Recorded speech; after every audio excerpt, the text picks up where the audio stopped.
محمد صلى الله عليه وسلم. نسأل الله سبحانه وتعالى أن ينفعنا وإياكم ببركات القرآن وأن ينفعنا وإياكم بمحبة رسول الله صلى الله عليه وسلم. Qu'Allah nous donne la bénédiction de sa parole divine et qu'Allah nous donne la baraka, la bénédiction aussi de l'amour du prophète Muhammad sallallahu alayhi wa sallam. أن تكون قلوبنا عامرة بحب الله وحب رسول الله صلى الله عليه وسلم. Et je suis très content de partager avec vous ce moment dans cette période importante qui précède les mois de Ramadan. Les frères m'ont demandé de parler sur comment on peut se préparer au mois de Ramadan. Donc j'ai réfléchi avec vous. J'ai réfléchi sur dans notre religion, dans nos livres de référence, sur qu'est-ce qui est à l'accoutumée, qu'est-ce qui peut nous permettre de mieux réussir les mois de Ramadan. Non seulement mieux réussir les mois de Ramadan, mais aussi réussir notre vie. Mais ce qui est dans notre programme, ce qui est dans les bloc-notes, comme on dit, maintenant, c'est de réussir les paris du mois de Ramadan. De réussir réellement, de réussir sur le plan spirituel, de réussir au sens large du terme.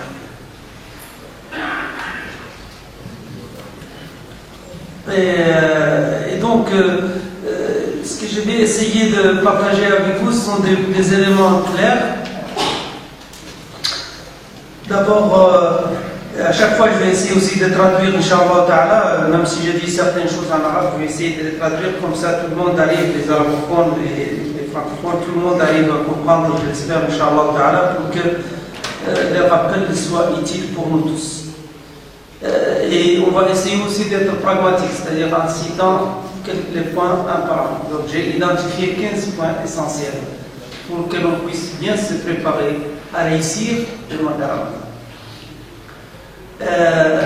Et je vais commencer par le premier point. Chaque point, j'ai dit bien 15 points. Donc chaque point, on va s'étaler sur chaque point, on va essayer d'expliquer. Parfois, on peut ouvrir des longues parenthèses. Soyez patients, c'est la façon. Donc parfois, on peut ouvrir une longue parenthèse, mais gardez à l'esprit qu'on n'est pas parti plus loin. Et on va toujours revenir sur la liste. La liste, c'est combien? 15 points. Donc, gardez-la à l'esprit. Et on est 15 Sha'ban aussi. Donc 15 points essentiels. Le premier point, c'est déjà en fait l'esprit de se préparer. L'importance, avoir à l'esprit l'idée, l'importance de la chose pour laquelle on se prépare. Parce que quand l'être humain, c'est un être programmable. Et tout commence par les cabinets de pilotage. Les cabines de pilotage. Tout commence par la cabine de bord. Et la cabine de bord pour un être humain, c'est quoi? C'est son cerveau. Donc, il faut d'abord dire à votre cerveau que vous êtes en train de préparer quelque chose de très intéressant. Déjà, il faut cette communication. De lancer un message à son cerveau, je suis en train de se préparer pour quelque chose de très important pour Allah subhanahu wa ta'ala, qui est le mois de Ramadan, parce que c'est les mois où Allah a fait la révélation de la lumière divine éternelle, qui reste le lien entre lui et ses créatures jusqu'à le jour de la rétribution. Pensez-vous que c'est quelque chose de simple? Pas du tout. Shahr Ramadan, elle dit, unzila bihi al-Qur'an. Beaucoup de gens ne savent pas que le mois de Ramadan, c'est le mois d'anniversaire de la guidance divine. Vous savez, sur le plan personnel, chacun d'entre vous, et surtout dans la culture d'ici, les gens respectent l'anniversaire. Mais dans un sens, ici c'est dans un sens de vénération religieuse et spirituelle. L'anniversaire symbolique très fort de la révélation divine, c'est Shahr Ramadan. Parce que c'est le mois où Allah a fait révéler cette parole divine qui va rester éternellement, la parole d'Allah subhanahu wa ta'ala. Comme Allah Azza wa Jalla في كتابه dans Surat Al-Baqarah, c'est Shahr Ramadan, c'est les mois dans lesquels nous avons révélé les Corans. Shahr Ramadan, الذي أنزل فيه القرآن. Pourquoi? Pour une guidance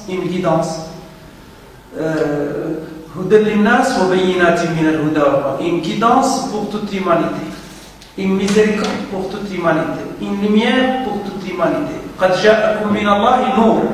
C'est-à-dire une lumière vous est parvenue. Donc n'est-il pas normal de prendre au sérieux et de se préparer pour l'anniversaire, le rappel de ces grands cadeaux, très grands cadeaux donnés par Allah à toute l'humanité, et très grands cadeaux donnés d'abord à vous, les musulmans, à vous qui avez la chance de suivre les modèles du prophète Mohammed sallallahu alayhi wa sallam. Vous qui vous êtes les descendants de Sahaba de Rasulullah sallallahu alayhi wa sallam, les descendants des compagnons du prophète sallallahu alayhi wa sallam. Vous êtes les descendants des compagnons du prophète sallallahu alayhi wa sallam, soit réellement, soit au sens figuré du terme, c'est-à-dire au sens spirituel. Nous sommes tous les descendants de notre grand-père Ibrahim alayhi salam, au sens même de la famille spirituelle. كما قال الله تعالى ملة أبيكم إبراهيم فأبونا هو إبراهيم عليه السلام ملة أبيكم إبراهيم هو سماكم المسلمين من قبل.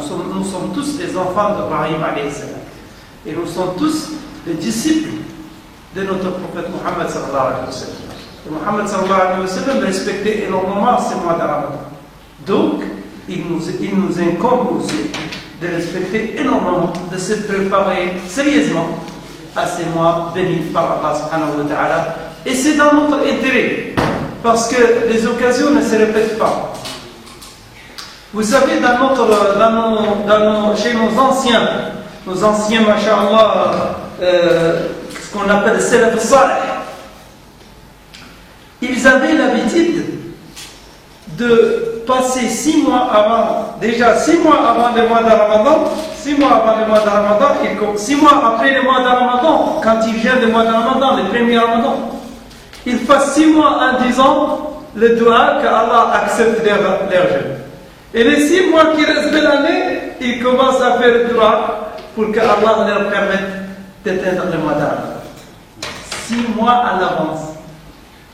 Alors que nous sommes de quelques jours, ça c'est peut-être juste des semaines avant, un mois avant. On est en mois de Sha'ban, c'est les mois qui juste avant le mois de Ramadan, 6 mois avant, nos ancêtres ils se préparent.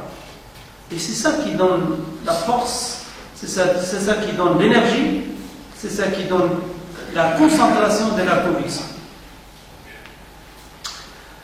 أريد أن أتحدث قليلا عن معنى شعبان وأهمية شعبان. نحن الآن نتحدث عن أول خطوة، وهي أنه أيضا نحن الآن في شهر شعبان. شهر شعبان ورد فيه أن رسول الله صلى الله عليه وسلم كان يصوم فيه كثيرا، يتحدث كما ورد ذلك عنه عائشة رضي الله عنها.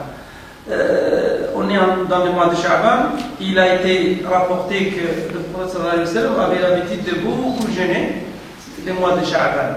Ça montre qu'il se prépare, il prépare l'organisme. Ça c'est au-delà déjà mais on peut comprendre cette idée de préparation de l'organisme. Mais il y a c'est plutôt en fait une autre cause qui justifie pourquoi le professeur sallallahu alayhi wa sallam jeûnait plusieurs jours du mois de Ramadan. C'est lui-même qui l'a expliqué. C'est lui-même qui l'a expliqué, parce qu'il a dit dans un hadith ذلك شهر يغفل الناس عنه بين رجب ورمضان. لما سئل لماذا يصوم كثيرا في شعبان قال ذلك شهر يغفل الناس عنه بين رجب ورمضان وفيه تصعد الأعمال. Il a dit des causes. Il a dit des causes très importantes qui justifient pourquoi il jeûnait plusieurs jours pendant le mois de Sha'ban, jusqu'à que Aïcha pensait qu'il jeûnait carrément la totalité du mois. Parce qu'il le répète. L'explication qu'il a donnée, au-delà de l'organisme, au-delà du fait de préparer l'organisme biologiquement, comme je viens de vous dire, il a donné des causes. Il a dit, c'est parce que c'est une adoration dans un mois qui est plutôt oublié. Et vous savez, ça nous attire l'attention sur une idée, c'est le fait que l'adoration, généralement, elle est valorisée quand elle est faite dans un moment d'inconscience de certains. C'est pour cela le fait de faire la raka'at très tard la nuit, c'est pas comme faire la raka'at au début de la nuit. Pourquoi? Parce qu'au début de la nuit, il y a encore du mouvement, les gens, peut-être il y a plein d'autres qui sont en train de faire la même chose.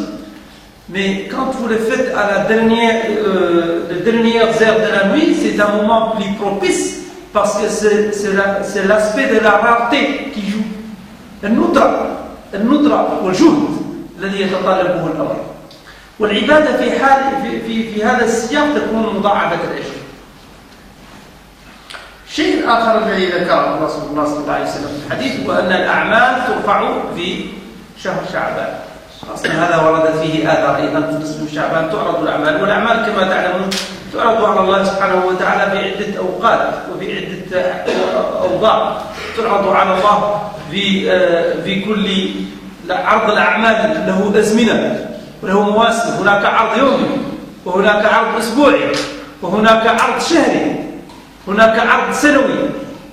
العرض اليومي هو الصباح والعصر، كما الملائكة الذين ينقلون الأمور يصعدون: كيف وجدتم عبادي؟ وجدناهم يصلون صلاة الصبح وصلاة العصر مساء، فسبحان الله حين تمسون وحين تصبحون. وهناك العرض السنوي يقال بأن المتعلق بشعبان هو العرض السنوي، c'est l'exposition des actions des gens, l'exposition annuelle du bilan. Donc vous comprenez donc que notre religion est déjà une religion organisée. C'est une religion qui appelle à l'organisation, qui appelle à faire le bilan de façon régulière. Faire le bilan parce que ça aide à s'améliorer. Plus on fait le bilan, plus on prend conscience de notre mortalité, parce que nous sommes tous des mortels. On est ici dans une vie de passage. Et donc, quand on prend conscience de cela, quand on organise, on valorise notre temps. Et on fait mieux. Et donc on réussit, Inch'Allah ta'ala. والهدف من الحياة هو النجاح في العاقبة. الحمد لله تبارك الذي بيده الملك وهو على كل شيء قدير الذي خلق الموت والحياة ليبلوكم أيكم أحسن عملا. L'histoire de la vie est une histoire sérieuse. La vie, c'est pas seulement pour passer jour et nuit, dormir, manger, boire, etc. C'est aussi pour réussir quelque chose. C'est réussir les saluts d'Allah subhanahu wa ta'ala, réussir auprès d'Allah subhanahu wa ta'ala en utilisant sa vie pour des choses utiles. En utilisant sa vie pour des choses utiles, quelle que soit la piste. Vous savez, chacun d'entre vous, Allah subhanahu wa ta'ala met à sa disposition des moyens pour qu'il puisse être utile. Là où tu peux être bien utile, tu peux trouver les saluts d'Allah subhanahu wa ta'ala.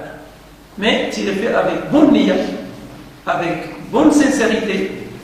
Et ce qu'on appelle toute l'adoration, les jeûnes du mois de Ramadan, la prière, tout cela, ça doit t'aider à t'exceller en ce que tu essayes de faire pour être meilleur auprès d'Allah subhanahu wa ta'ala et pour que tu puisses laisser quelque chose d'utile après toi. المال والبنون زينة الحياة الدنيا والباقيات الصالحات خير عند ربك ثوابا وخير أملا. الباقيات الصالحات, tu dois t'attacher à laisser quelque chose de durable, quelque chose d'utile. Et quelque chose de durable ne peut pas se concevoir sans organisation, sans faire de temps en temps le bilan. Donc quand on parle du fait que l'a'mal tas'ad, إليه يصعد الكلم الطيب والعمل الصالح يرفعه. Quand on parle de cette régularité, de faire le bilan, de faire tout cela, de faire l'autocritique, c'est pour améliorer les résultats. C'est pour améliorer les résultats. وشيئان مغبون فيهما كثير من الناس الصحة والفراغ. Des choses, nous dit le prophète sallallahu alayhi wa sallam, il faut faire attention à des choses. La santé et les temps. Tant que vous avez la santé, ne le perdez pas n'importe comment. Avant que vous tombez malade, ne perdez pas votre santé dans des choses inutiles. Utilisez votre santé dans des choses utiles. Utilisez l'énergie qu'Allah vous a donnée dans les temps qu'Allah vous a donnés dans des choses utiles. وهذا ما أكد عليه رسول الله صلى الله عليه وسلم بعدة صيغ. من ذلك أيضا قوله اغتنم خمسا قبل خمس. Saisis 5 choses avant 5 choses. اغتنم حياتك قبل موتك.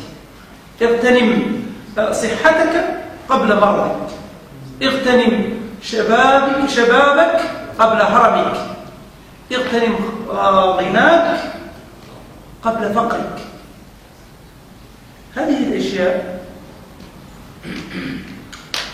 Le fait de dire que le prophète nous rappelle cela pour nous rendre encore et encore meilleurs et conscients de la mortalité, conscients de notre fragilité et conscients aussi de la force. Et pas seulement, je ne voudrais pas dire que l'être humain est tellement mortel.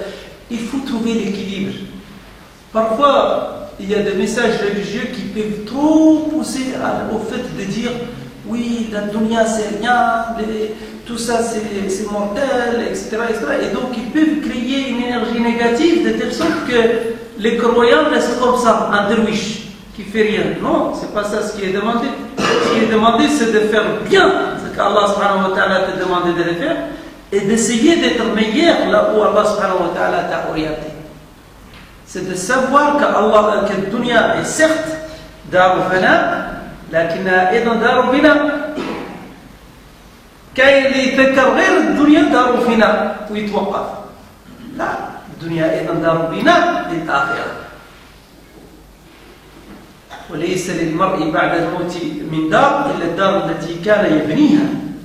وكما قال أيضا الإمام يؤزى الإمام علي: الدنيا مطية الآخرة، لا تذم الدنيا فإن الدنيا مطية الآخرة. المؤمن القوي خير من المؤمن الضعيف. المؤمن الضعيف المحتسب بطبيعة الحال جيد، ولكن المؤمن القوي الذي يبذل لكي يكون إضافة أحسن. والله سبحانه وتعالى يقول في كتابه العزيز: وهو الذي أنشأكم من الأرض واستعمركم فيها. Allah demande à ses créatures et surtout aux croyants d'optimiser leur existence. Pas optimiser au sens large du terme. Quand Allah vous dit استعمركم فيها أي طلب منكم الإعمار، وإيش هو الإعمار؟ تبقى مسكين صح؟ ممكن؟ ما يمكنش. للأسف من الأسباب التي أدت لانهيار الحضارة الإسلامية هو أنه تخللها بعض الدراوشة، وحتى زرعوا في بعض الناس أنه خلاص tu peux juste faire sabha, tu fais juste ceci, cela et tu oublies tout le reste. Non, c'est pas, ils n'étaient pas comme ça les compagnons. Les compagnons, ils étaient des cavaliers la journée, très forts, qui bossent, et les soirs sont en train de faire l'adoration d'Allah subhanahu wa ta'ala. Tout discrètement et sans aucune ostentation entre eux et le Créateur sublime de tout puissant. C'est ça qui leur a permis d'être meilleurs par rapport à toutes les créatures de leur temps. Toutes les créatures de leur temps. Ils ont trouvé l'équilibre entre les temporels et les spirituels. C'est pas bien de pousser les gens trop en leur disant faites que cela, il ne faut pas séparer l'adoration de la réussite dans la vie. Et il ne faut pas que la vie aussi nous perturbe loin ou nous écarte loin d'Allah subhanahu wa ta'ala. Il faut être attention de deux sortes d'extrémisme. Il faut éviter l'extrémisme de dunya et il faut éviter l'extrémisme aussi de darwasha, de drowishisme ou de la religionisation aveugle.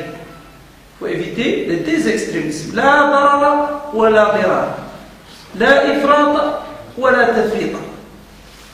L'extrémisme de dunya, il y en a beaucoup. الذين ألهتهم الهاكم التكاثر. Je vais commencer par ce premier. ألهاكم التكاثر حتى زرتم المقابر. L'extrémisme de dunya, l'extrémisme dans le plaisir immédiat, etc., la maximisation du profit, c'est grave aussi. C'est le capitalisme sauvage. C'est-à-dire courir derrière les euros et les dollars, ou les dinars et les dirhams, sans aucun objectif dans la vie, sans aucune liaison, sans aucune connexion avec les créateurs sublimes, sans aucun sens de l'au-delà de notre vie. Ça, c'est un extrémisme destructeur. Il y a un autre extrémisme, c'est d'oublier aussi qu'on est ici dans une vie de travailler, de construire, de laisser quelque chose après nous pour qu'il y ait une continuité de la vie, pour qu'il y ait une continuité de conditions meilleures de créatures d'Allah subhanahu wa ta'ala. D'être un vrai partenaire dans la dynamique créationnelle. D'être un vrai partenaire dans la dynamique créationnelle. Contribuer, positiver, apporter une valeur ajoutée. Et ça, l'adoration aide à ça. La spiritualité aide à ça. Mais la spiritualité nazirée, la spiritualité qui a véritablement une conscience de l'ensemble des paramètres. Donc, لا إفراط ولا تفريط هو الدين الإسلام دين الوسط أفضل الأمور أوسطها كما ورد عن ذي ديننا وكما قال الله تعالى في كتابه العزيز وكذلك جعلناكم أمة وسطا لتكونوا شهداء على الناس ويكون الرسول عليكم شهيدا. هذه الوسطية، هذا la recherche du juste milieu, la recherche de l'équilibre, c'est ça qui est notre ligne conductrice. Donc, là, toujours on est dans une liste, mais je l'ai dit, je vous ai averti, on ouvre des parenthèses. Notre méthode aujourd'hui, actuellement on ne le fait pas dans des cours pédagogiques, mais aujourd'hui on ouvre des parenthèses parce qu'on a du temps et on ouvre parfois des parenthèses pour bien détailler un peu. لقد كنا في النقطة الأولى وهي ضرورة استحضار قيمة وأهمية أن كل شيء مهم يتطلب تحضيرا. وأي إنسان، أي متتبع لمسار الناجحين في مسار الحياة يجد أنهم يتميزون ببذل الجهد على صعيد الإعداد والاستعداد. عندما تتبع جميع الناجحين تلقى واحد من أسرار نجاحهم يكون بالإعداد والاستعداد. وفي قضية الإعداد قد قال الله تعالى وأعدوا له الإعداد بشكل عام والاستعداد، وأيضا الروح المبادرة وروح المنافسة. وقد قال الله سبحانه وتعالى في كتاب العزيز سارعوا إلى مغفرة من ربكم، وقال عز وجل وفي ذلك فليتنافس المتنافسون. Oui, donc dans le cadre de la préparation du mois de Ramadan, donc je disais que première idée importante, c'est déjà saisir comme prendre conscience du fait qu'on est en train de se préparer pour quelque chose de véritablement très important. Lancer un message à son cerveau, programmer son cerveau, parce que l'être humain il est programmable au sens positif du terme, c'est-à-dire dire voilà, je me prépare pour quelque chose, pour une occasion de la vie. Peut-être ce sera votre dernier Ramadan. Peut-être ce sera votre dernier Ramadan. Et donc, pour ne pas la rater, il faut mettre tous les moyens à ses côtés. Et comme vous le savez, il y a un hadith qui dit Ala inna li rabbikum fi ayyam dahrikum nafahat ala fata'arradu laha. Allah, il envoie des baises de miséricorde dans l'espace-temps. Exposez-vous aux blesses de la miséricorde d'Allah pour ne pas la rater. ألا إن لربكم في أيام دهركم نفحات ألا فتعرضوا لها فلعل أن تصيبكم منها نفحة فلا تشقوا بعدها أبدا. Voyez-vous que c'est une occasion d'or, une opportunité d'or. Quelqu'un qui peut, par chance, s'exposer à un instant de miséricorde pendant les mois de Ramadan et plus jamais sera malheureux. Plus jamais sera malheureux. Voyez-vous que c'est une chance énorme de s'exposer à un instant de miséricorde et ne plus jamais malheureux. Je disais tantôt en arabe que quand on réfléchit sur les parcours des gagnants, les parcours des gens qui gagnent au sens positif, excusez-moi, j'utilise des termes, parfois pas un gagnant en monnaie, un gagnant au sens en réussissant. En réussissant. Les gens qui réussissent sont souvent des gens qui dans leur, il y a des éléments clés dans leur réussite, c'est toujours l'organisation, la préparation et l'esprit l'esprit de compétitivité positive. Et je disais qu'Allah subhanahu wa ta'ala a attiré notre attention. Ce que je dis là s'applique aussi sur autre chose, pas seulement le mois de Ramadan. Parce que ce sont des idées globales pour la réussite. Mais on est en train de parler de comment réussir son Ramadan. Comment réussir de s'exposer à un instant, ne serait-ce qu'à un instant de miséricorde d'Allah subhanahu wa ta'ala. Comment réussir cette grande opportunité. Et donc c'est normal qu'on dise des choses qui se croisent avec d'autres qui peuvent vous être utiles, surtout pour les jeunes, pour autre chose. Celui qui se prépare pour réussir la prépa, un jeune qui se prépare pour la prépa, on a les prépas des écoles, des grandes écoles. J'ai donné des cours en fait, à l'école management de Strasbourg. Avant de rejoindre l'école, il faut passer par des prépas. Il y a tout un programme de préparation. Donc je disais que tout parcours de réussite passe par la case de préparation, organisation, esprit de compétitivité, d'entreprendre. Et, subhanallah, en réfléchissant sur le texte du Coran, on trouve un verset qui nous appelle à cette préparation. C'est le verset que je viens de dire, وَأَعِدُّوا لَهُمْ. Ça renvoie à la notion de préparation.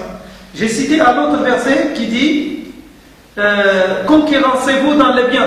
Sari'u, pour les pardons d'Allah subhanahu wa ta'ala. Sari'u ila maghfiratin min rabbikum wa jannatin arduha as-samawati wal ardu u'iddat lil muttaqin alladhina yunfiquna bis sarra'i wad dharra'i wal kadhimina al ghayz wal 'afina 'anil nas wallahu yuhibbul muhsinin. والذين إذا فعلوا فاحشة أو ظلموا أنفسهم ذكروا الله فاستغفروا لذنوبهم ومن يغفر الذنوب إلا الله ولم يصروا على ما فعلوا وهم يعلمون. هنا هذه نقطة مهمة وهي نقطة عدم الإسراف. نحن توصلنا إلى نقطة مهمة، نقطة عدم الإسراف، وهي تحيلنا إلى النقطة الثانية التي نريد أن نتحدث عنها، وهي الشرط الثاني أو النقطة الثانية ضمن لائحة 15 نقطة التي أردنا الحديث عنها، وهي ضرورة تجديد التوبة. Deuxième point dans la liste des 15 que je vous ai évoqué, c'est de actualiser ce qu'on appelle Tawbah. Actualiser le logiciel pour les informaticiens, pour faire une réactualisation. Réactualisation du logiciel. Actualiser pour faire Tawbah. تجديد التوبة. التوبة النصوح بشروطها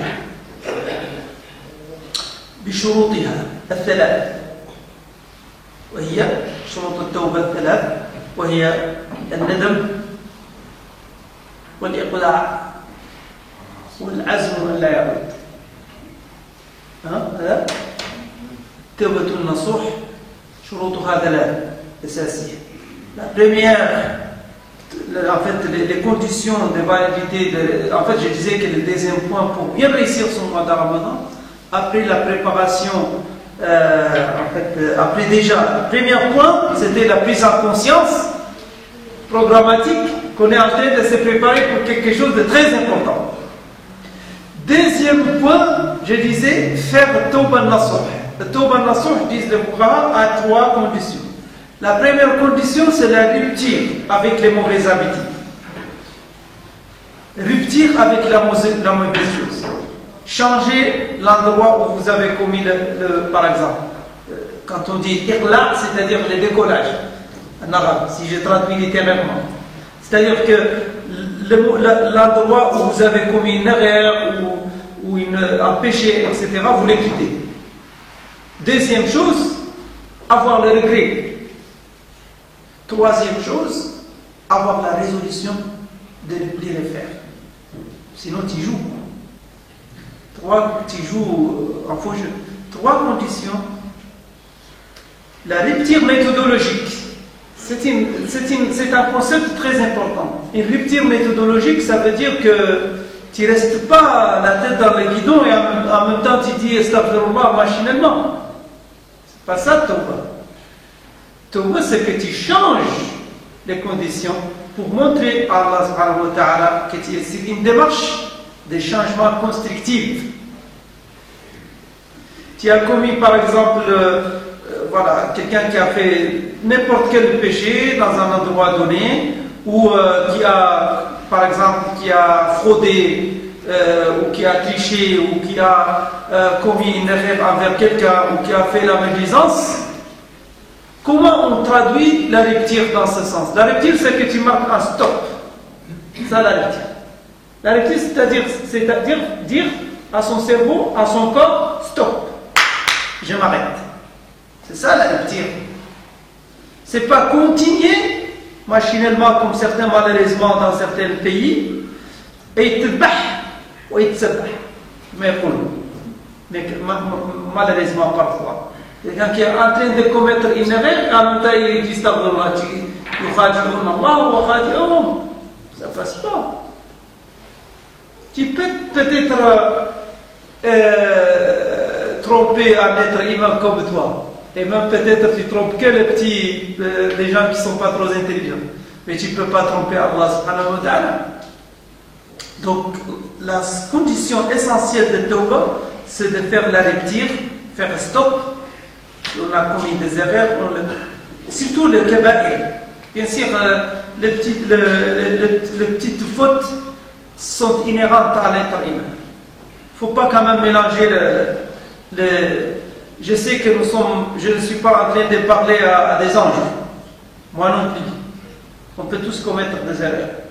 Mais quand on dit se préparer au mois de Ramadan, se préparer spirituellement, c'est mettre une rupture fondamentale avec les péchés qui sont considérés comme des péchés consensuellement, les péchés kaba'ir, les grands péchés, etc.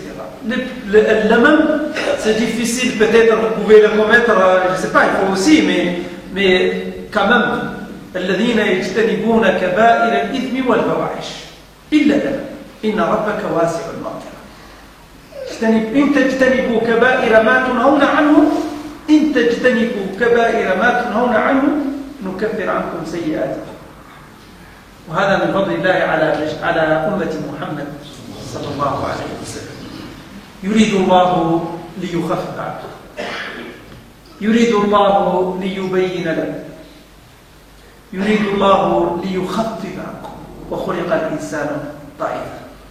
يريد الذين يتبعون الشهوات أن تميلوا ميلا عظيما ويريد الله أن يخفف عنكم وخلق الإنسان ضعيفا. الله سبحانه وتعالى يحبكم. الله يحب خلقه، يحب عبده، يحب أن يعود عبده إلى بيته. Allah nous donne toutes ces occasions-là parce qu'il nous aime. Il aime que nous rentrons à la maison d'Allah subhanahu wa ta'ala. Comme un père aime que ses enfants, comme une mère aime que ses enfants reviennent à la maison, Allah subhanahu wa ta'ala aussi se montre joyeux. Il a de la joie quand son serviteur revient à lui.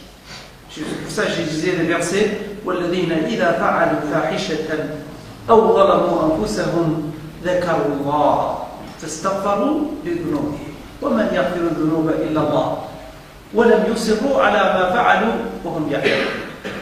La chose la plus importante, nous venons de le dire, c'est de ne pas persister. Ne pas persister dans le péché. Ne pas s'enfoncer. Avoir le réflexe de se rappeler d'Allah subhanahu wa ta'ala. Et ces réflexes-là se développent. Se développent par se rappel, se développent par le fait d'avoir la bonne compagnie, se développe par le fait de lire le livre d'Allah subhanahu wa ta'ala, se développe par le fait de s'approcher de là où on peut s'exposer au miséricorde d'Allah subhanahu wa ta'ala, comme ce moment, alhamdulillah, comme dans le mosquée. إنما يعمر مساجد الله من آمن بالله واليوم الآخر وأقام الصلاة وآتى الزكاة ولم يخش إلا الله فعسى أولئك أن يكونوا من المهتدين. جعلنا الله وإياكم من المهتدين. إذا النقطة الثانية قلنا تجديد التوبة. Deuxième point, nous avons dit le repentir et on a dit qu'il a 3 conditions. La rupture, dire stop. Le regret positif, pas le regret qui vous conduit à la déprime, mais le regret qui vous conduit à être positif, à continuer. Parce qu'il y a regret et regret. Il y a le regret négatif et il y a le regret qui vous conduit à faire quelque chose de meilleur. C'est ça le regret dont je parle. Et la troisième chose, la troisième condition, c'était quoi? La résolution à ne plus refaire. La résolution. Avoir la résolution. هذا مهم جدا. النقطة الثالثة لتحقق للاستفادة ونجاح شهر رمضان الذي نسأل الله أن يبلغنا إياه فضلا منه ونعمة هو المبادرة إلى قضاء الفوائد. النقطة الثالثة المبادرة إلى قضاء الفوائد خاصة الفوائد من الصوم حتى لا يقع الإنسان بالكفارة. Troisième point, pour se préparer bien, c'est aussi réfléchir si on a un jour de manqué pendant le mois de Ramadan, il faut le rattraper. Parce que si vous ne le rattrapez pas avant le mois de Ramadan, qu'est-ce qui se passe? Qu'est-ce qui se passe? Vous savez, qu'est-ce qui se passe, jeune homme? Qu'est-ce qui se passe? Si vous avez un jour ou 3 jours que vous devez rattraper et que vous avez délaissé par négligence jusqu'à que Ramadan arrive le 6 mai. Hein? Qu'est-ce qui se passe? Laissez-lui répondre. Ce sera quoi? Quelle sera la conséquence? Vous avez 3 jours que vous n'avez pas pu jeûner pendant les mois de Ramadan, mais c'était légitimement. Par exemple, il avait un voyage légitime pour visiter son grand-père au Maroc. Et pendant ces 3 jours, il a bénéficié de ce qu'on appelle le rukhsa. Inna Allah yuhibbu an tu'ta azaimuhu kama yuhibbu an tu'ta al-khasr. Donc tu as bénéficié d'une dérogation du mois de Ramadan dernier et tu n'as pas pu jeûner pendant ton voyage parce que tu as appliqué le verset qui dit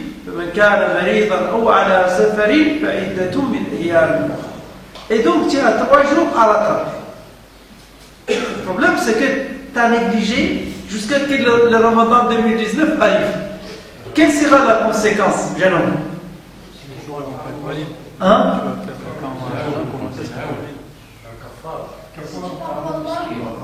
Hein? Alors je pose la question surtout aux jeunes hommes. Je voudrais juste que lui, je voudrais savoir que lui, il... Hein? Les premiers jours, on fait les jours. Non, pas, je pose la question uniquement à lui. Juste pour qu'il... juste pour animer le... Oui. Les jours qu'on va faire, ils ne vont pas être valides.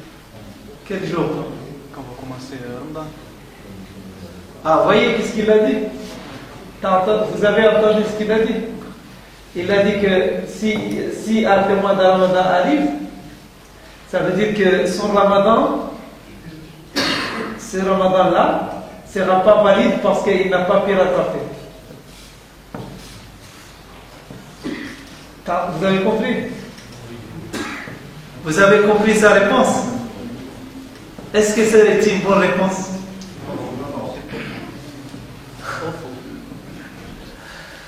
Pas complètement, mais c'est pas exactement ce qu'il fallait dire. En fait,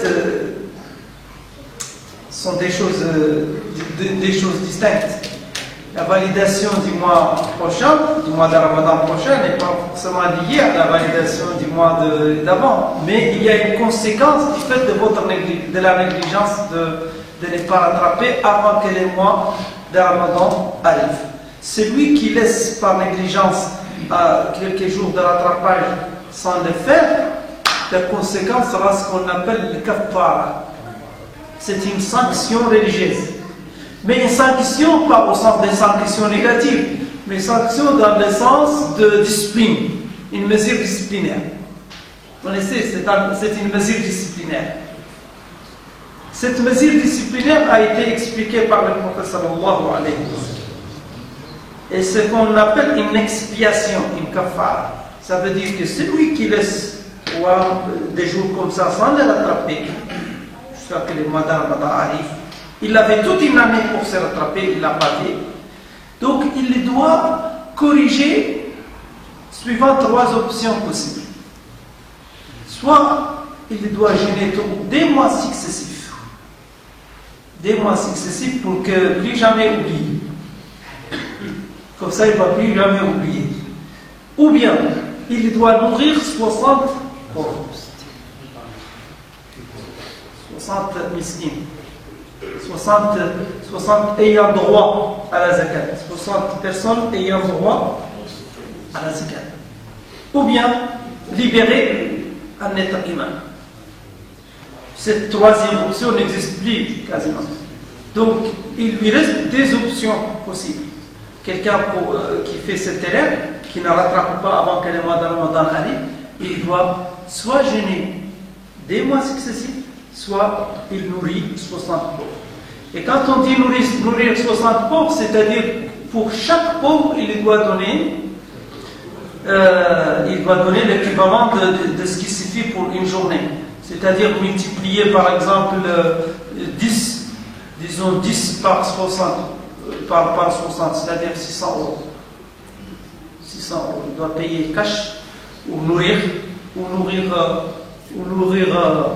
60 pauvres en faisant des gros repas, des repas suffisants pour chaque pauvre.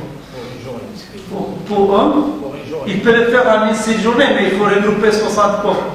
Ça c'est le devoir, 60 pauvres, 60 personnes ayant le droit à la zakat pour pouvoir les nourrir. Voyez-vous que c'est problématique. Donc, parmi les conditions que l'on cite ici dans les 15 points, on dit qu'il faut toujours, pour ceux qui n'ont pas pu jeûner quelques jours, que ce soit pour une maladie, parce que, alhamdulillah, vous savez, notre religion, il n'y a pas de contrainte dans notre religion. Celui qui est malade, ou celui qui est en voyage, ou celui qui a une contrainte donnée significative, il a le droit de rompre pendant les mois de Ramadan. Ça, il faut le savoir. Mais il rompt sous condition de rattraper avant que l'autre Ramadan arrive. Sauf pour les gens qui n'ont pas la capacité de ne plus jamais pouvoir rattraper. Ceux qui ont par exemple une maladie chronique. C'est là qu'on appelle al-fidya. Ils payent le fidya déjà régulièrement. Ce n'est pas une sanction, mais c'est une compensation. Al-fidya, c'est de nourrir pour chaque jour que l'on ne peut pas jeûner, nourrir aussi les pauvres. C'est là que ça montre, si vous voulez, que la religion musulmane elle accorde énormément d'importance à la solidarité sociétale.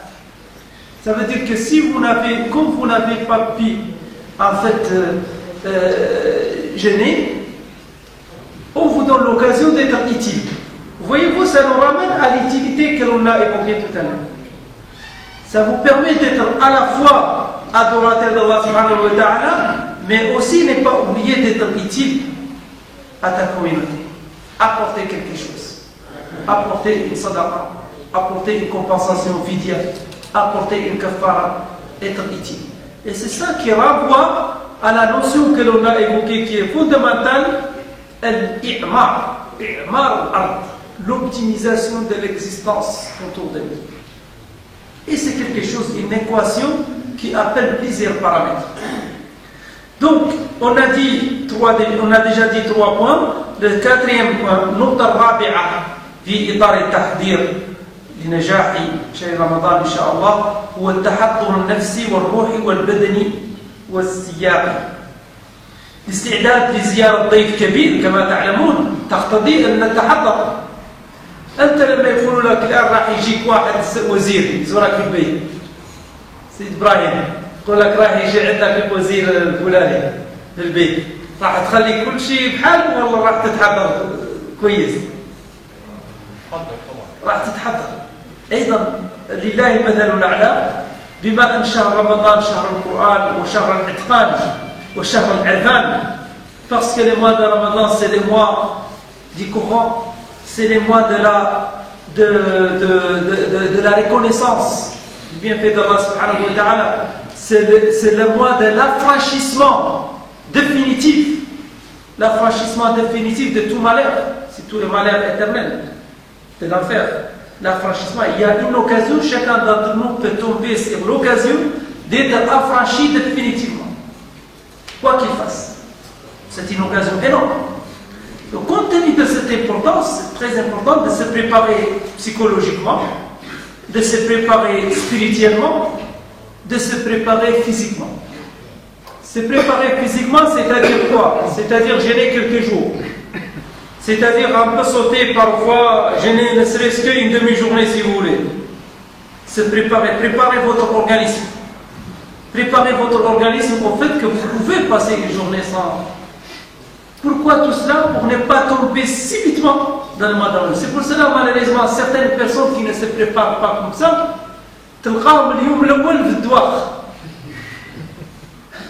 اليوم الأول كلهم كاب.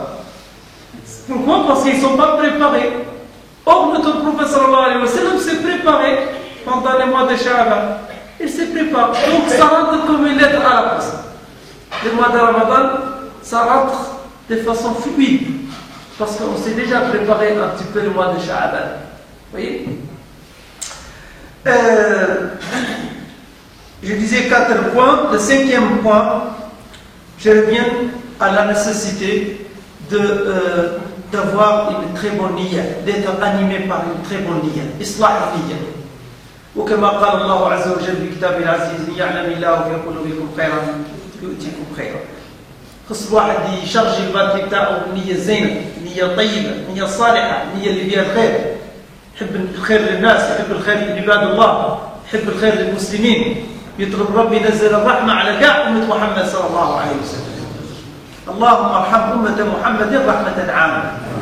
اللهم ارحم أمة محمد رحمة عامة. يا رحمن الدنيا والآخرة ورحيمهما نسألك أن لا تحرمنا من رحمتك ونسألك اللهم أن تبلغنا رمضان سالمين غانمين وأن تجعلنا من المعتوقين وأن تجعلنا من الذين يتبعون بكتابك العزيز الذي لا يأتيه الباطل من بين يديه ولا من خلفه تنزيل من حكيم حميد.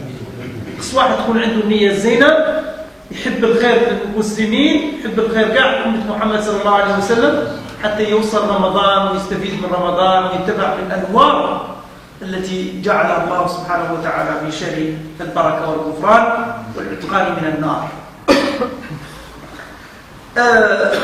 النقطة السادسة وهي ضرورة الاستعداد للتخلص من ضعف النفس في استسهال اللغو والرفث والأمور الأخرى التي يتعودها الإنسان في أيامه العادية من اللغو والكلام والهدرة الفاضية. هذه هي ذات تحتاج تحضر. لأن الإنسان اللي متعود على الهدرة الفاضية ومتعود على يقصر، تعال نقصر الوقت. الإنسان متعود على هذا، حسب تصوروا أنه يقدر يصوتي مباشرة، يصوتي ويجي قاطع كل شيء. مش ممكن.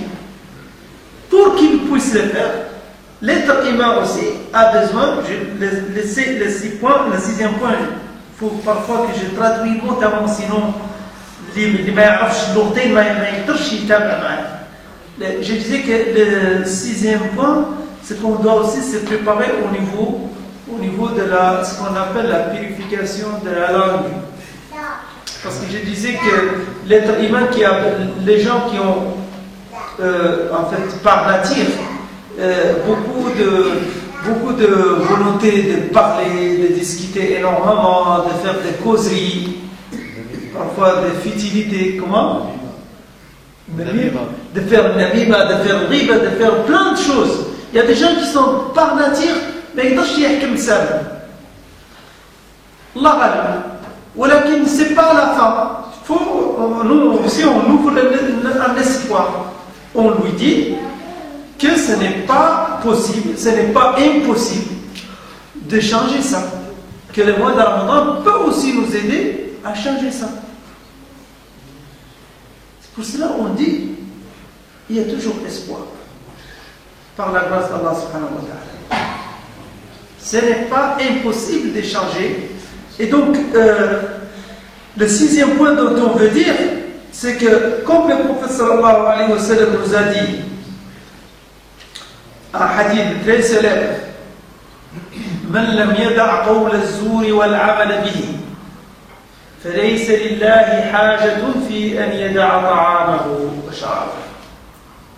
Notre prophète sallallahu alayhi wa sallam dit, celui qui pendant le mois de Ramadan ne laisse pas les bavardages inutiles et surtout les mensonges, les bavardages qui comportent des mensonges et ce genre de pratiques, les genres de cette pratique, les faux témoignages, les bavardages qui comportent parfois de la médisance ou qui comportent namima ou des choses comme ça, qu'il sache, la personne qui fait ça, qu'il sache qu'Allah n'a pas besoin de son Ramadan, qu'Allah n'a pas besoin du fait qu'il jeûne.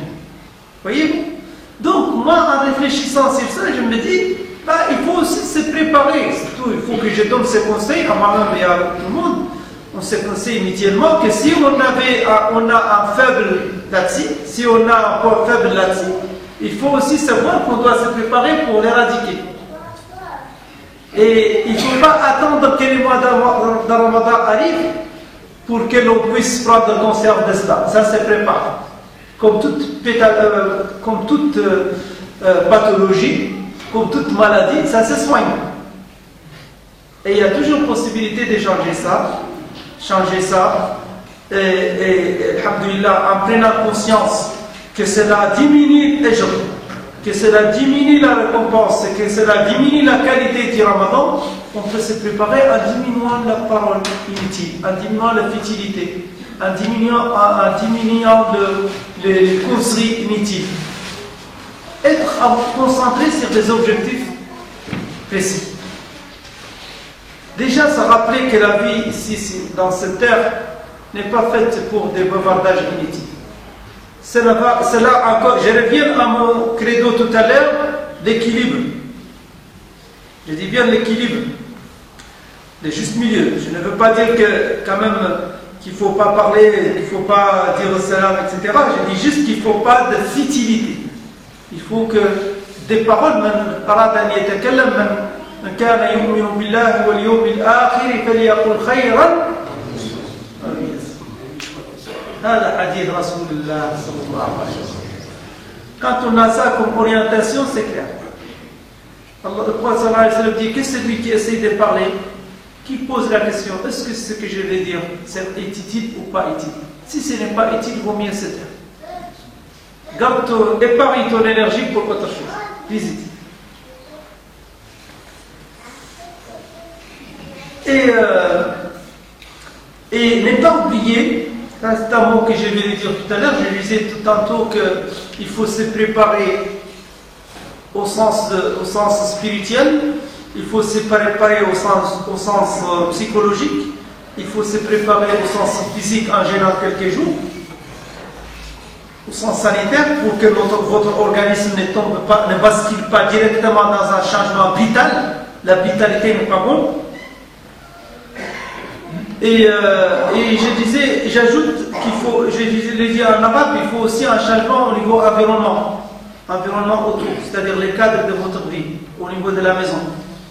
Il ne faut pas que vous laissez emballer par l'environnement. Il faut essayer plutôt d'orienter l'environnement vers des choses qui vous aident à réussir votre mois de Ramadan. Parce que si on ne fait pas attention à l'environnement autour, il peut aussi nous perturber. Donc, essayons d'organiser les choses pour que tout le monde vous aide. Et si au niveau de votre famille, au niveau de votre entourage, les éléments autour de vous ne vous aident pas, cherchez d'autres éléments. La terre, elle est large, masha'Allah. Vous pouvez chercher à trouver des personnes d'autres qui peuvent vous encourager. Parce que l'encouragement mutuel, c'est très important. كما قال الله تعالى وتواصوا بالحق وتواصوا بالصبر. Donc, septième point, maintenant on est arrivé au septième point, النقطة السابعة فتح صفحة جديدة مع الأرحام وذوي القربى. فتح صفحة جديدة ليس عيبا على الإنسان يجي لسيدي رمضان شهر رمضان وهو راه قلبه مليان حقد ضغائن على فلان وعلان وعلى خالته وعمته وكل شيء خلطه. لا، خص المسلم يجي قلبه نظيف كما يريد يروح للحج. ايضا اللي يريد يروح رمضان بنجاح وبرحمه ايضا ينظف قلبه، نظف قلبه من الضغائن. والمشكل ليست فقط من ينبغي حتى لو الآخرين ليسوا موافقين، المهم من جهتك أنت. حتى ما يقول لي واحد يعني أنا ندير فيهم الخير وما يعاملونيش بالخير، ما عليك بيهم، نحن نحكوا عليك أنت. كما ذاك الصحابي اللي جاء الرسول صلى الله عليه وسلم وقالوا ايش كانوا من الأقرباء بتاعه، لكن الرسول صلى الله عليه وسلم قالوا إنه يتابع. وقال له في حديث مشهور قال له رسول الله صلى الله عليه وسلم: ليس الواصل بالمكافئ، ليس الواصل بالمكافئ الذي يقول إن وصلوني وصلتهم وإن قطعوني قطعتهم. هذه كانت بزاف الناس هكذا، صح ولا لا؟ Donc nous sommes en train de dire un point numéro 7, on a dit que dans le cadre de la préparation spirituelle du mois de Ramadan, au sens religieux, au sens islamique du terme, il y a aussi l'importance d'ouvrir une nouvelle page, notamment avec ses parents, avec les liens de parenté. Au niveau de ouvrir de nouvelles relations diplomatiques, faire de bonnes relations autour de soi. Pour favoriser la réussite de son ramadan. Que ce soit votre environnement immédiat, que ce soit au niveau de votre environnement familial, parce qu'ils ont un droit sur toi. Ta mère, ton père, il a ton père, ta mère déjà 3 fois, ummaka, comme a dit Rasulullah sallallahu alayhi wa sallam, ummaka, khsouah yitahalla ummaka. أمك ثم أباك، يتهلا أيضا بالأبتع، لأن الله سبحانه وتعالى مباشرة بعد الشرك،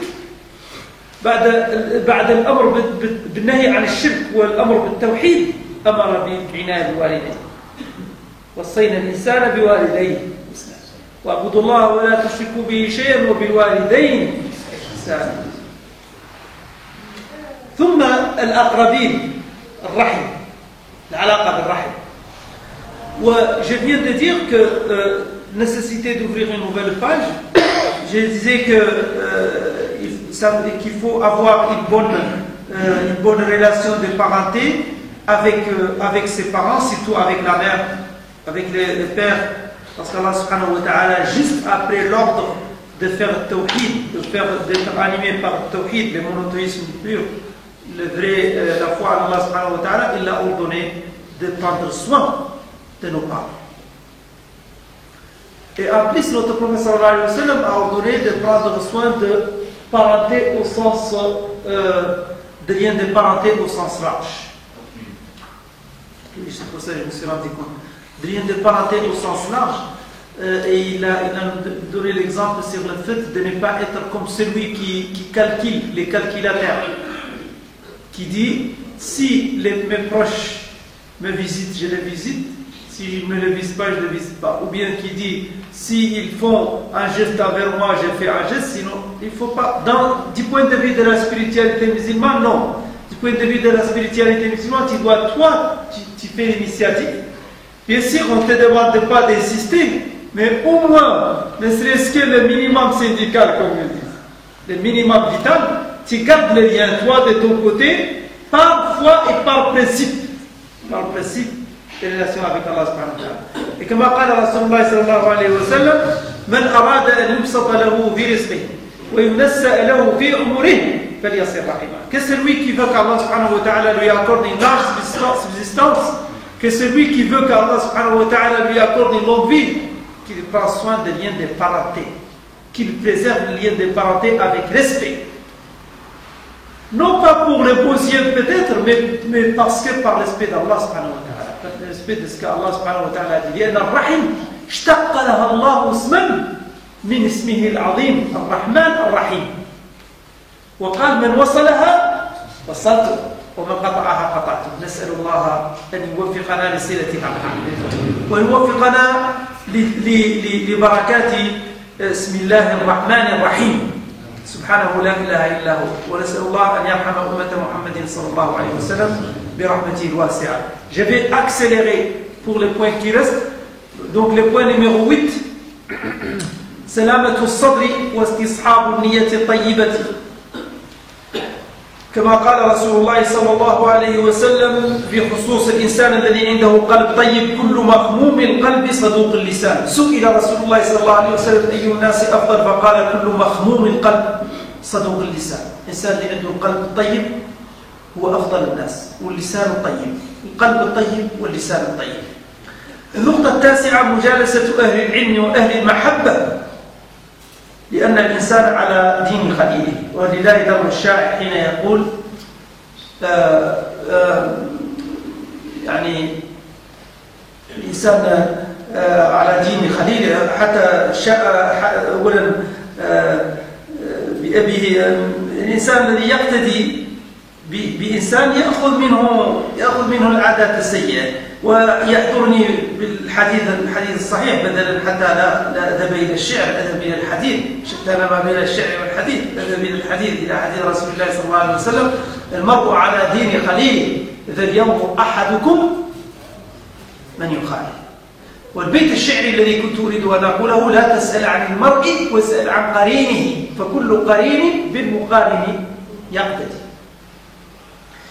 النقطة العاشرة اتخاذ برنامج عمل قبل وأثناء وبعد رمضان. Numéro 10, c'est la nécessité de faire un plan d'action avant les mois de Ramadan, pendant les mois de Ramadan et après les mois de Ramadan. Pourquoi on dit avant, pendant et après? Avant les mois de Ramadan pour bien réussir sa préparation.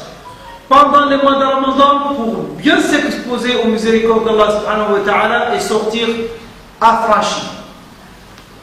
Et après les mois de Ramadan pour ne pas être un adorateur du mois, pour être adorateur de celui qui a créé les mois et celui qui nous a créés tous. Pour que les mois de Ramadan soient une valeur ajoutée pour le reste de votre vie. Et faire beaucoup de doigts pendant les mois de Ramadan, ça c'est dans le point de plan d'action. Quand je dis faire un plan d'action, ça veut dire dès maintenant, il faut essayer d'apprendre quelques doigts. Dès ce soir, quand tu rentres chez toi, tu peux commencer à apprendre quelques doigts pour que tu le dises pendant les mois de Ramadan. Plein de doigts, tu peux l'apprendre, il faut l'apprendre par cœur. Il ne faut pas prendre un livre pour le lire, il faut l'apprendre par cœur. Quelques doigts, comme ça tu les répètes pendant la prosternation, tu les répètes devant Allah subhanahu wa ta'ala et comme ça tu vas profiter pleinement de ces doigts.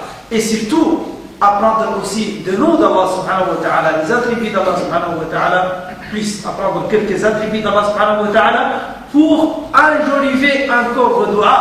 Et Allah subhanahu wa ta'ala يقول لله الأسماء الحسنى ادعوه بها. الإنسان يخص يدعي الله سبحانه وتعالى بالدعاء الصالح وبأسماء الله الحسنى. Numéro 11 النقطة الحادية عشرة يجب أن نعود أنفسنا على التخلص من الشح والبخل. ما من يوم يصبح إلا وملكان ينزلان فيقول أحدهما اللهم أعطي منفقا خلفا ويقول الآخر اللهم أعطي ممسكا تلفا. Donc il faut aussi, comme nous l'avons dit, se préparer spirituellement et se préparer au niveau de diminuer les causeries inutiles. Il faut aussi se préparer à être généreux. Comme le prophète sallallahu alayhi wa sallam était généreux pendant les mois de Ramadan. كان جوادا في رمضان. كان دائما ولكن يكون في رمضان أجود ما يكون في رمضان. Et ça demande une préparation aussi. Préparation pour minimiser les penchements à l'avarice. Minimiser les penchements à être avare. Ça ne peut pas venir dans un claquement des doigts. Ça vient en prenant conscience de l'importance de cela pendant les mois de Ramadan, comme le prophète sallallahu alayhi wa sallam. نقطة numéro 12, il nous reste juste 3 points. نقطة رقم 12 التعود على ضبط الساعة البيولوجية وفقا لما يوافق العبادة وأوقاتها المناسبة. ومن ذلك أن يحاول الإنسان أن ينقص من عدد ساعات النوم. Aussi, il faut se préparer en diminuant le nombre d'heures que vous dormez. Si aujourd'hui vous dormez 8 heures, il ne faut pas attendre les mois de Ramadan pour remarquer un basculement, un chamboulement. Ça, ce sont des gens qui ne sont pas bien organisés malheureusement. Et c'est pour cela, comme je l'ai dit tout à l'heure, ceux qui ne se préparent pas, tu les trouves les premiers jours sont comme ça, dans les cadres. Par contre, le prophète nous a ordonné de se préparer. Donc si tu commences dès maintenant, dès ce soir, si tu dormais habituellement 8 heures, tu te dis dès ce soir, je vais commencer à dormir seulement 7 heures, par exemple. Et après, tu diminues vers 6 heures, par exemple. Comme ça, quand le mois de Ramadan arrive avec son plan chargé, ça passe nickel. Le numéro 13, Salat al-Jama'a. حرص على صلاة الجماعة وخاصة الصبح والعشاء. والنقطة رقم 14 برنامج التخلص من العادات السيئة مثل التدخين وما أدراك ما التدخين بالنسبة للمدخنين. فرصة لهم أن يتخلصوا من هذه العادة السيئة. Si les gens parmi vous qui sont par exemple fumeurs, ils peuvent aussi commencer dès maintenant à diminuer la dose pour qu'ils puissent, pendant les mois de Ramadan, se débarrasser de façon définitive de cette mauvaise habitude. Et le dernier point,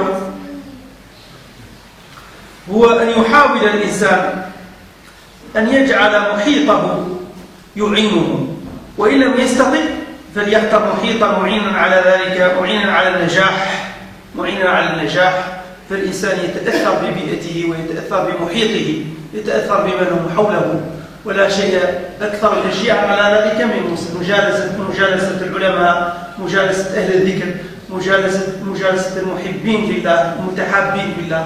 C'est de s'approcher de là où tu peux réussir ton adoration. Et tu te débarrasses de ceux qui te tirent vers les bas. Si tu t'approches de ceux qui te tirent vers les hauts. Parce que l'être humain par nature, il est faible, il s'influence. Donc si on s'approche de l'environnement favorable, ça aussi augmente notre chance de réussir le mois de Ramadan. وأسأل الله سبحانه وتعالى أن يشملنا برحمته. أسأل الله العلي القدير أن يشملنا وإياكم بواسع رحمته.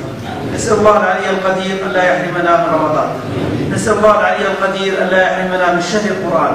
نسأل الله العلي القدير أن يبلغنا وإياكم رمضان سالمين غانمين، وأن يجعلنا من المعتوقين، وأن يجعلنا من الذين يمسكون بالكتاب وأقاموا الصلاة. اللهم اجعلنا من الذين يمسكون بالكتاب وأقاموا الصلاة. اللهم اجعل القرآن العظيم ربيع قلوبنا ونور صدورنا وجلاء أحزاننا وذهاب همومنا وغمومنا برحمتك يا أرحم الراحمين. اللهم أصلح أحوال أمة محمد. اللهم أصلح أحوالنا وأحوال أمة محمد في مشارق الأرض ومغاربها يا رب العالمين. اللهم صل وسلم على محمد وعلى آل محمد في الأولين والآخرين. اللهم أصلح أبناءنا وبناتنا. اللهم أصلح أبناءنا يا رب العالمين. اللهم وفنا بحلالك عن حرامك، واغننا بفضلك عمن سواك. ربنا لا تؤاخذنا إن نسينا أو أخطأنا. ربنا ولا تحمل علينا إصرا كما حملته على الذين من قبلنا. ربنا ولا تحملنا ما لا طاقة لنا به. واعف عنا واغفر لنا وارحمنا، أنت مولانا فانصرنا على القوم الكافرين. سبحان ربك رب العزة عما يصفون وسلام على المرسلين والحمد لله رب العالمين.